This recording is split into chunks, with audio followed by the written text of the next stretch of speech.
Ja, hallo, servus. Wir haben einmal ein ganz ernstes Thema. Habt ihr euch schon mal alle Gedanken gemacht, wie es weitergeht mit dem Wetter, was wir momentan haben? Arschkalt, einmal ist die kalte Sophie, dann haben sie die Eisheiligen, dann kommt der kalte Helmut und wie auch immer, alles Mögliche. Aber wenn es so weitergeht, ob nicht wir vielleicht auch mal einen Gefrierbrand kriegen könnten. Möglich ist heutzutage alles. Die lassen sich alles Mögliche einfallen. Aber wir hoffen jetzt wirklich, dass nächste Woche 26 bis 30 Grad kommen. Also der Wetterbericht hat uns versprochen. War nicht, was er Wort halt.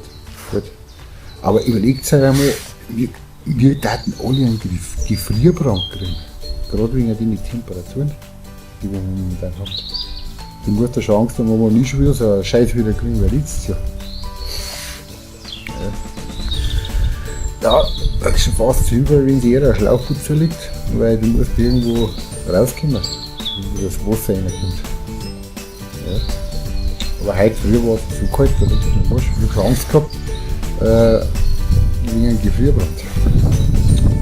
Ja, ich hoffe, dass das wir nicht kriegen, weil ich habe ja gemeint, das ist beim kleinen Fleisch, wenn es lang in der Gefriertruhe drin liegt, dann gibt es sowas. Aber das kann von mir unter Umständen genauso. Ja, also rechnen musst heute mit allem. Wenn ich da in die Berge reinschaue, schon wieder Wolken zu, dann zieht es wieder der Strich, aber da regnet es wahrscheinlich da drin. Das ist echt zum Kotzen mit dem Wetter. Das ist jetzt am 15. Mai. Aber ich hoffe es echt.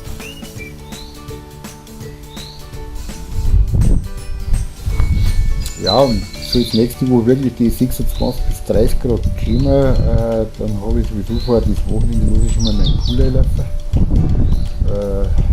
Kann man da mal richtig hochgehen. Also ich freue mich schon wieder nicht so weit. Also echt ein Traum. Skiweiß.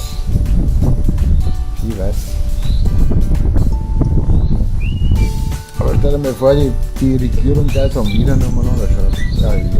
Ja, da war es ganz einfach. Ja, die Daten auch nur noch schlecht wieder machen, damit sie alle vom Haus aus sind.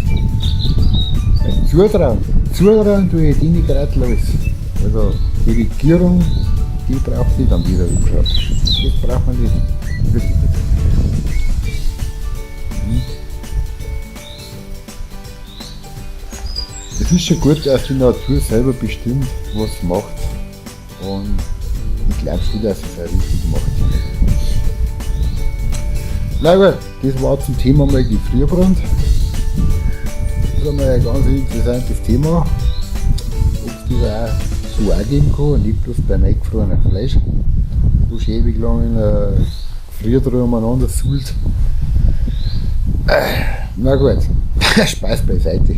Also, ich wünsche euch schon mal ein annahendes, schönes Wochenende. Das hoffen wir, dass es auch wird.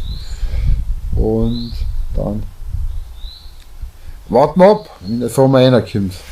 Also habe ich dir Helmut. Also freue mich, dass alle angeschaltet.